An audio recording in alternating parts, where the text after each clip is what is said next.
नमस्कार। स्वागत है आपका मेरे इस चैनल पर। वेलफेयर ऑफिसर के एग्ज़ाम के लिए बहुत सिलेबस काफ़ी बड़ा है, तो उसके अकॉर्डिंग मैंने कुछ इम्पोर्टेंट हिस्से चूज़ किए हैं, सेलेक्ट किए हैं। मेरी कोशिश ये है कि आपको थोड़े समय में अच्छा मटेरियल देने का प्रयास करूं और वो आपके एग्ज़ाम्स के भी काम आए। मेरा उद्देश्य आपको ज्ञानी बनाना नहीं, आपके एग्ज़ाम में सफल होने के लिए आपकी सहायता करना है। तो आइए शुरू करें। कैजुअल फैक्टर्स ऑफ क्राइम, ये क्रिमिनोलॉजी का एक पार्ट है। उसके अंदर कैजुअल फैक्टर हैं कुछ, जो सिलेबस आपका दिया गया है, डीएसएसबी ने जो दिया है उस सिलेबस में भी कैजुअल फैक्टर्स ऑफ क्राइम की बात कही गई है। तो आइए एक एक करके उठाते हैं। तो पहले मैं ये स्पष्ट करना चाहूँगा, कैजुअल फैक्टर्स बहुत सारे हैं, लेकिन हमें कुछ लिमिटेड कैजुअल फैक्टर्स को लेना है जो एग्ज़ाम में आने लायक हैं। सारे लेंगे तो बहुत बड़ी बात हो जाएगी, क्योंकि हमें ना तो यूपीएससी का एग्ज़ाम देना है, ना एलएलएम का एग्ज़ाम देना है, ना ही यूजीसी नेट का देना है। तो हमारे लिए कुछ फैक्टर्स ही हैं जो इम्पोर्टेंट है। तो आइए एक एक कर से शुरू करें। पहला है routine active theory, routine activity theory by Lawrence Cohen and Marcus Felson. तो याद रखें, रूटीन एक्टिविटी थ्योरी को जिसने प्रोपाउंड किया था, जिसने रचना की थी, लॉरेंस कॉइन और मार्कस फेल्सन। याद रखें, ये कहता है crime occurs when a motivated offender and suitable target coverage without capable guardianship. जब कोई सही से मार्गदर्शन देने वाला नहीं है और ऑफेंडर किसी चीज़ को देख के मोटिवेटेड होता है और सामने का जो टारगेट है वो भी सूटेबल है, यानी उसको कोई दिक्कत नहीं है उस टारगेट को चूज़ करने में, उसको हिट करने में, तो ये है रूटीन एक्टिविटी थ्योरी। मैं शॉर्ट में बता रहा हूँ, ये ध्यान रखें। यानी कैपेबल गार्जियनशिप नहीं है, suitable target coverage without a capable guardianship. ठीक है, कोई जो विक्टिम है उसके पास कोई ठीक उसको प्रोटेक्ट करने वाला नहीं है, मतलब ये ऐसी है जो इजी प्रे जो होता है, इजी शिकार जो होता है, ये उस टर्म में है। दूसरा, एंटी सोशल पर्सनैलिटी डिसऑर्डर, एएसपीडी। ये एंटी सोशल है, तो एंटी सोशल का बिहेवियर होता है रैकलेस। रैकलेस यानी परेशान, धूर्त, उद्दंड। इम्पल्सिव बिहेवियर यानी जल्दी गुस्सा हो जाना, जल्दी रोना, ऐसे aggressive behaviour. Frequently violate social norms and law, और कभी सोशल नॉर्म्स को तोड़ दिया, लॉ को तोड़ दिया, यानी जैसे रेड लाइट को जंप करना, मारपीट करना या छोटी मोटी चोरियां करना, ये सब है। तो ये होता है एएसपीडी, एंटी सोशल पर्सनैलिटी डिसऑर्डर। फिर है इकोनॉमिक थ्योरी ऑफ क्राइम। इसके अंदर पता ही है आपको इकोनॉमिक थ्योरी क्या है, कि ये लाभ के लिए करना सब, चाहे उसमें क्राइम ही क्यों ना हो जाए। ये generally economical theory of crime है, जो अपने पद प्रतिष्ठा या किसी प्रकार का उपयोग किया और उससे मॉनिटेरियल बेनिफिट्स ले लिया, धन का लालच ले लिया। तो ये है economic theory of crime. Next है biological theory of crime. Biological theory of crime neuro science और जेनेटिक पर बेस्ड है, हार्मोन्स पर बेस्ड है, न्यूरोकेमिकल पर बेस्ड है। इनकी भी अपनी वजह है। वो कहते हैं कि जो व्यक्ति का बिहेवियर है, यानी ऑब्सेसिव कंपल्सिव डिसऑर्डर का एक फॉर्म है, उससे वो उसके न्यूरो साइंस में कुछ ऐसी दिक्कत है, न्यूरोलॉजिकल में कुछ ऐसी दिक्कत है कि उसके द्वारा अपराध हो ही जाते हैं। वो नहीं चाहता, फिर भी उसको अचानक कुछ चीज़ें देख के गुस्सा आ जाता है। कुछ हार्मोन का स्तर ऐसा है, हर किसी से भिड़ जाता है। कुछ हार्मोन का स्तर ऐसा है कि कुछ टेस्टोस्टेरोन बढ़ जा रहा है, एड्रेनलिन बढ़ जा रहा है, तो मारपीट कर लेता है, बीपी बढ़ जाता है, स्विंग्स होता रहती है मसल्स उसकी। तो ये कहता है बायोलॉजिकल थ्योरी ऑफ क्राइम है। अगला है social learning theory. Social learning, वो देख रहा है कौन अपराधी है, उसका बिहेवियर क्या है, कौन साधारण विक्टिम है, उसका बिहेवियर क्या है, उस तरीके से वो अपने एक्ट को करता है। वो देख रहा है लोगों को। तो हमारे अगर जब देखेंगे तो ग्रामीण क्षेत्रों में बहुत सारे लोग ऐसे हैं जो आपने देखा हुआ वो अपराधियों के पीछे चल रहे हैं, उन जैसा बिहेव कर रहे हैं। आपने सुना होगा नाम लॉरेंस बिश्नोई का, तो उसमें उसमें भी ऐसा है कि आप देखो सारे लोग उसके गाने सुन रहे हैं, उसके बिहेवियर को इमिटेट कर रहे हैं, उससे बड़े प्रभावित हैं। तो ये है सोशल लर्निंग थ्योरी। और वो देख रहे हैं कि सामने वाला जो विक्टिम है वो बड़ा ही हेल्पलेस, और इतना बड़ा नामी हो के हेल्पलेस हो जा रहा है। तो ये सोशल लर्निंग थ्योरी से ही बनते हैं।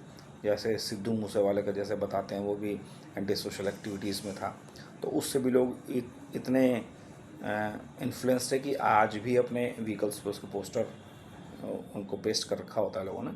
तो ये सोशल लर्निंग थ्योरी है क्राइम की, देख कर बनना। कंट्रोल थ्योरी क्या है?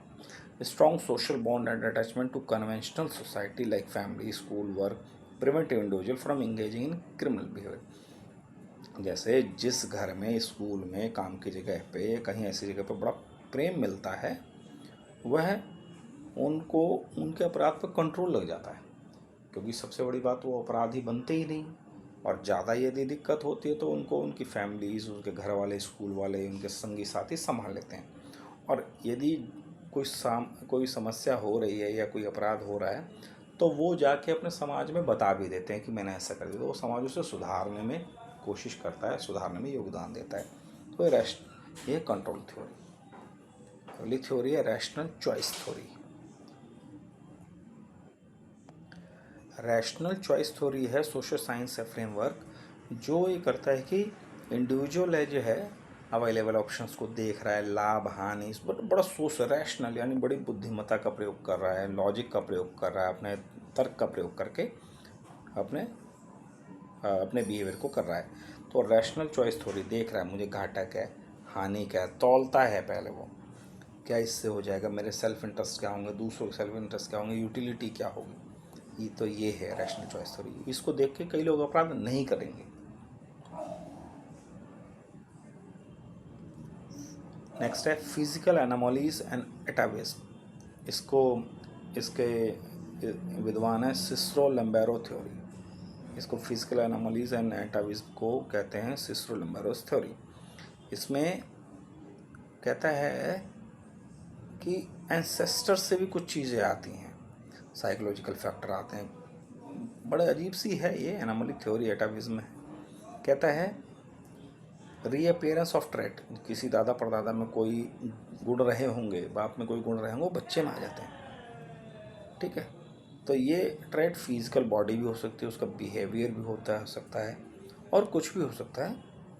ये मतलब बाद में भी उससे आ सकता है, ये भी कैजुअल फॉर्म हो सकता है क्राइम का।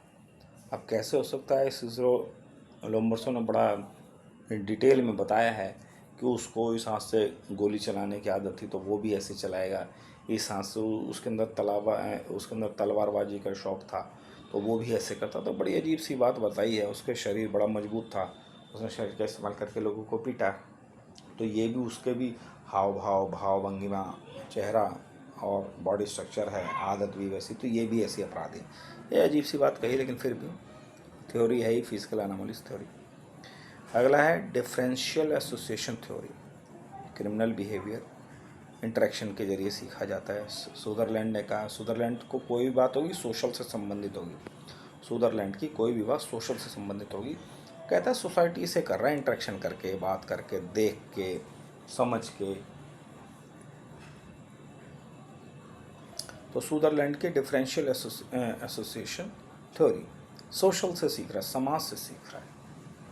अगली है लेबलिंग थ्योरी। लेबलिंग थ्योरी है कि how society reactions create and reinforce criminal identities, कि अपराधी के विषय में सोसाइटी का रिएक्शन क्या है और कैसे आइडेंटिटी को वो देखता है। जैसे वीरप्पन का था, वीरप्पन में क्या हुआ, लोगों ने, कई गांव के या कई डिस्ट्रिक्ट के लोगों ने उसे ईश्वर के रूप में मानने लगे। उसके सोसाइटी का रिएक्शन क्या रहा उसके प्रति, आप देखिए। तो इसे कहते हैं लेबलिंग थ्योरी।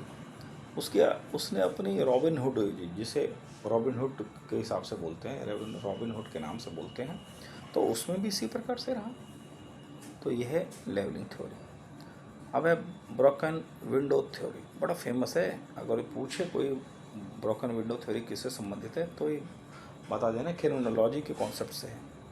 ये visible sign of crime and disorder in a community like broken window, graffiti, litter, ये जैसे छोटे छोटे अपराध जो हैं वो क्या करते हैं, ये इसका नाम से आप देखें ब्रोकन विंडो थ्योरी। ये कहता है कि आज कोई किसी की खिड़की तोड़ रहा है ना, तो कल कोई किसी का माथा भी फोड़ेगा और परसों किसी की गर्दन भी काट सकता है। आज कहीं विंडो तोड़ रहा है, कहीं पे किसी का चित्र बना रहा है, किसी दीवार ख़राब कर रहा है, कि किसी के यहाँ कूड़ा फेंक रहा है, तो ये आगे जाके इस तरह से इसका आचार व्यवहार रहा तो ये अपराधी बनने की संभावना ज़्यादा है। तो ये ध्यान रखना थोड़ा सा, ब्रोकन विंडो थ्योरी क्या है, अपराध से संबंधित। नेक्स्ट है और लास्ट है cognitive behaviour theories. Cognitive behaviour theory ये इतना इम्पोर्टेंट नहीं है। कॉग्निटिव होता है जो सेंसेस से जाना जा सके, जो ज्ञान से जाना जा सके, सोच से जाना जा सके। कहता है कि thinking pattern and decision making processing influence criminal behaviour.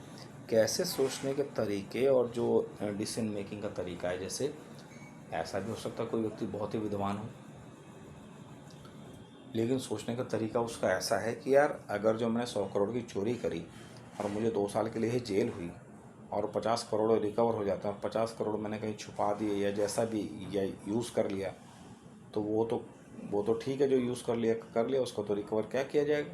तो कम से कम 2-4 साल, 5 साल, 10 साल की सज़ा होती है, तो भी मैंने 50 करोड़ चुरा लिए, तो बहुत बड़ा असर पड़ गया मेरे जीवन में। तो ये सोच है, ये डिसीजन मेकिंग की सोच है। और बहुत सारे ऑफेंसेस हैं इस तरीके के, बहुत सारे हैं, मैंने कुछ लिमिटेड लिए हैं। चलिए, तो आज का था क्राइम के कैजुअल फैक्टर्स की क्या क्या निशानियां हैं और क्या क्या थ्योरीज हैं। तो इम्पॉर्टेंट मैं इनमें से मोस्ट इम्पॉर्टेंट बता देता हूँ।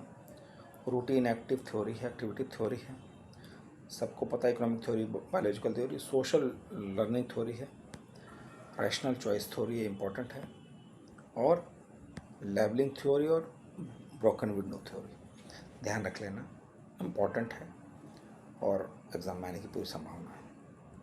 चलिए, चाहे तो मैं एक बार इनके रिवीजन मोड पर आऊँ, हो सकता है आपको कुछ समझ में आए।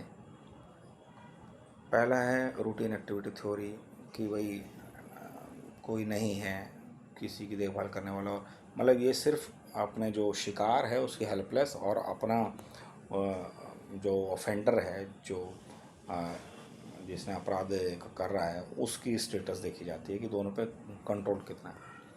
Anti social personality disorder, anti social यानी बात बात में झगड़ना, भिड़ना, लोगों से बदतमीजी करना, ये सब है। इकोनॉमिक थ्योरी पता ही है, इसको समझाने की ज़रूरत भी नहीं है। बायोलॉजिकल थ्योरी कि भाई उसके जेनेटिक में, इनहेरिटेंस में उसके हार्मोन्स ऐसे हैं, इस वजह से कर रहा है। सोशल लर्निंग थ्योरी सोसाइटी को देख के, उनके अनुभव से, चाहे अपराधी हों चाहे समाज, उनको देख के कर रहा है। कंट्रोल थ्योरी संगी साथी जो हैं, समाज है, परिवार है, उसके ऊपर कितना अपना अधिकार रखता है, कितना उन लोगों को साथ रखता है, उस हिसाब से सोशल कंट्रोल थ्योरी होती है, वो इनको अफेक्ट करती है। रैशनल चॉइस थ्योरी है, वो सब कुछ देखता है, घाटा क्या होगा, फ़ायदा क्या होगा अपराध करने से, या नहीं होगा, या ना करूँ तो क्या होगा, कहते हैं रैशनल थ्योरी। फिजिकल एनोमलीज कहता है रीअपीयरेंस है, कभी बाप दादा किसी में रही होगी ऐसे ट्रैक, ऐसे भिड़ने के, लड़ने के, मरने के, अपराध करने के, चाकू चलाने तरवाली या किसी प्रकार का अपराध, वो एक अगली पीढ़ी में आ गया, ऐसा कुछ कहा जाता है। फिर और है डिफरेंशियल एसोसिएशन थ्योरी सुदरलैंड का अर्थ सोसाइटी से ही है, तो सोसाइटी को देख कर सीख रहा है, उनके इंटरेक्शन से जान रहा है। Labeling theory societies reaction creates enforces criminal identities. वो कैसे अपराधी को देख रहा है, अपराधी को किस रूप में देख रहा है और कैसे उसको समझ रहा है। जैसे वीरप्पन का एग्जाम्पल। ब्रोकन विंडोज़ थ्योरी, भाई आज खिड़की तोड़ी कल सर भी तोड़ेगा, ये है, छोटे मोटे अपराधों से बड़ा अपराधी बनता है। कॉग्निटिव बिहेवियर थ्योरी, सोच के समझ के अपने थिंकिंग पैटर्न से और डिसीजन मेकिंग प्रोसेस से अपराध के ऊपर असर डालता है। तो ये सब थे आज के, उम्मीद है आपको बेहतर लगा होगा, थोड़ा बहुत समझ भी आया हुआ, ऐसी बात तो नहीं है। अगर थोड़ा सा भी समझ में आया है तो इसे शेयर करें, सब्सक्राइब करें और ज़रूर करें। इससे थोड़ा सा प्रोत्साहन मिलता है अपने बिज़ी शेड्यूल में एक वीडियो बनाने का, मुझे एक अवसर निकालने में उसमें एक रुचि आती है। ठीक, तो आपका साथ ऐसे ही बना रहे, ऐसे उम्मीद करते हैं। शुक्रिया।